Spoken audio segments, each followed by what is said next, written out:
Welcome to my YouTube channel Bible तफसीर। This is the 12th video of Genesis. ये पैदाइश की किताब के सिलसिले में 12वीं वीडियो है। पैदाइश 11 बाब।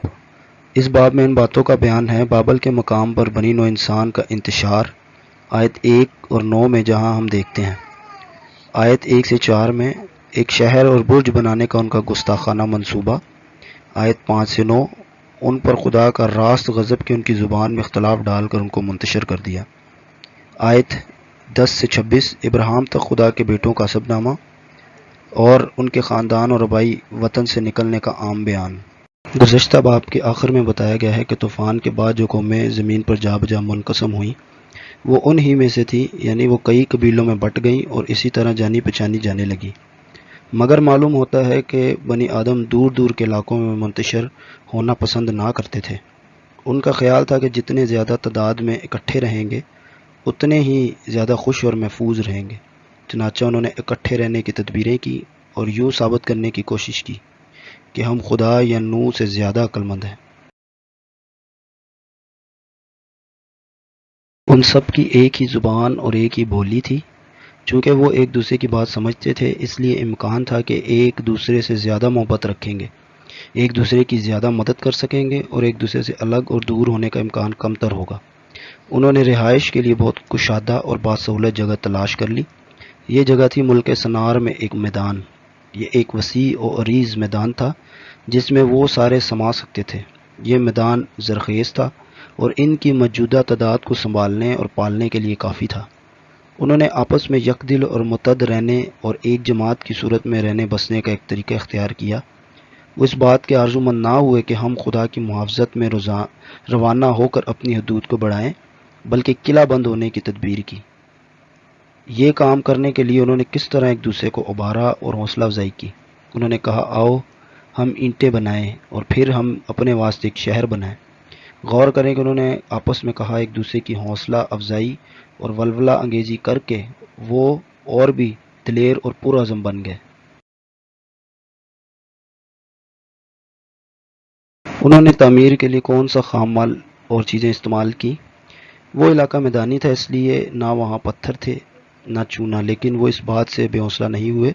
उन्होंने पत्थर की जगह ईंट और चूने की जगह गारे से काम लिया। जो लोग अपने इरादों में पक्के होते हैं वो क्या क्या तरीके निकाल लेते हैं। काश हम भी नेक काम करने में ऐसे ही पुरजोश और वलवला पजीर हो।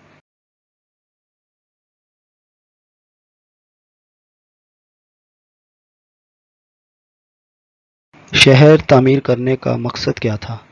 यूँ लगता है कि उनके दो मकासद थे। नंबर 1, वो चाहते थे कि इस तरह अपना नाम करें और आइंदा नस्लों को बताएं कि दुनिया में हम जैसे इंसान भी हो गुज़रे हैं। वो अपना फ़ख्र, बुलंद नज़री और बेवकूफ़ी की यादगार पीछे छोड़ना चाहते थे। लेकिन दुनिया की तारीख़ में ये बाबल तामीर करने वालों में से किसी एक का नाम भी नहीं मिलता। नंबर 2, एक मकसद ये भी था कि इस तामीर से हम रूए ज़मीन पर परगंदा होने से बच जाएंगे। मुमकिन है कि इस सारे काम में बुलंद नज़र नमरूद का हाथ भी हो। वो आलमगीर शहनशाहियत कायम करने का आरज़ूमंद था, इसलिए वो इनको इज्तिमाई मुहाफ़ज़त के लिए मुत्तहद रखने के बहाने एक जमायत की सूरत में एक जगह रखने की तदबीर करता है ताकि इन पर नज़र रख सके और इन्हें अपने मतहत रखने में नाकाम ना हो।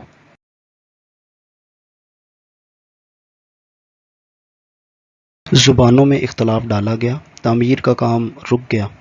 वो उस शहर के बनाने से बाज आए। ये नतीजा था उनकी ज़ुबानों में इख्तलाफ का, क्योंकि इस तरह ना सिर्फ वो दूसरे की मदद करने के काबिल ना रहे बल्कि उनकी हिम्मत ऐसी टूटी कि वो काम जारी ना रख सके। उन्होंने देख लिया कि खुदा का हाथ हमारे ख़िलाफ़ है। जिस काम का देखें कि खुदा मुखालिफ है उससे हाथ हटा लेना ही दिनाई है। शहर और बुर्ज बनाने वालों को तमाम रुए ज़मीन पर परगंदा किया गया। वो अपने ख़ानदानों अपनी अपनी बोली के मुताबिक ग्रोह दर ग्रोह रवाना हो गए और जो मुल्क और इलाके उनके लिए मुकर्रर थे वहाँ चले गए। वो अपने पीछे अपनी मलामत की मुस्तकील यादगार छोड़ गए जो इस जगह को दिए गए नाम से ज़ाहिर है। बाबल का मतलब है अबतरी, इख्तलाफ। जो लोग बड़ा नाम पाने की ठानते हैं अक्सर बदनाम होकर रह जाते हैं। अब बनी आदम कतई तौर पर परगंदा हो गए और फिर कभी हरगिज़ इकट्ठे ना होंगे जब तक कि वो रोज़े रज़ीम ना आए। इब्ने आदम जलाल के तख्त पर बैठेगा और सारी कौमें उसके सामने जमा की जाएंगी।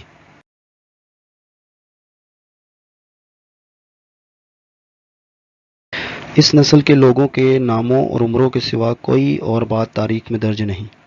ان کی عمروں کے سالوں میں بدتریج اور نمایاں کمی ہوتی گئی۔ سم کی عمر 600 سال ہوئی، مگر پھر بھی ان بزرگوں سے کم تھی جو طوفان نوح سے پہلے ہو گزرے تھے۔ اگلے 3 افراد کی عمریں 500 برس سے کم رہیں اور ان سے اگلے 300 سال تک بھی نہ پہنچے۔ ان کے بعد سوائے تارا کے کسی کی عمر 200 سال نہ ہوئی، اور کئی نسلوں بعد موسیٰ نے 70 برس یا 80 برس کو انسان کی انتہائی عمر شمار کیا۔ طوفان کے بعد پیدا ہونے والوں میں سب سے لمبی عمر پانے والا ابر ہوا، جس سے عبرانیوں نے نام پایا۔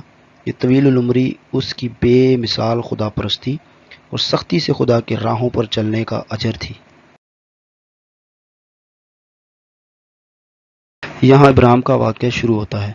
اس کا وطن کسدیوں کا اور، یہ اس کا آبائی وطن تھا جہاں بت پرستی عام تھی۔ یہاں خود ابر کی اولاد بھی بگڑ گئی تھی۔ ابراہیم کا باپ تارا تھا۔ اس کے بارے میں کہا گیا ہے کہ وہ دوسرے معبودوں کی پرستش کرتا تھا۔ اگر یشوع 2:24 میں دیکھیں تو اس کے بھائیوں کا کچھ حال بھی بتایا گیا ہے۔ ناہور اس کے خاندان سے اسحاق اور یعقوب نے اپنے لیے بیویاں لی۔ ہاران وہ لوط کا باپ تھا۔ اس کے بارے میں بیان ہوا ہے آیت 28 میں کہ وہ اپنے باپ تارا کے آگے یعنی پہلے مرا۔ یہ بھی کہا گیا ہے کہ وہ کسدیوں کے اور میں مرا، یعنی اس سے بیشتر کہ اس کا خاندان اس بت پرست ملک سے نکلتا۔ ابراہیم کی بیوی کا نام ساری تھا۔ بعض علماء سمجھتے ہیں کہ وہ ہاران کی بیٹی تھی، جس کا نام اسی کا جو 29 آیت میں ہے بھی تھا۔ ابراہیم خود بھی کہتا ہے کہ وہ میرے باپ کی بیٹی ہے، اگرچہ وہ میری ماں کی بیٹی نہیں۔ وہ ابراہیم سے 10 برس چھوٹی تھی۔ ابراہیم کا خدا کی بلاہٹ کی تکمیل میں کسدیوں کے اور سے نکل جانا۔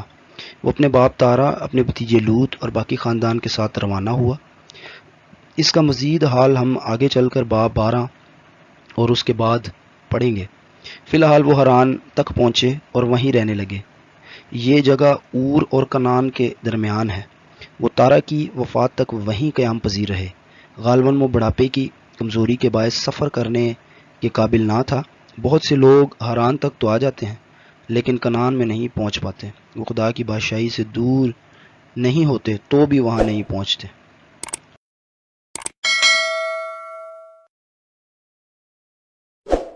Thanks for this video. Keep supporting, keep sharing.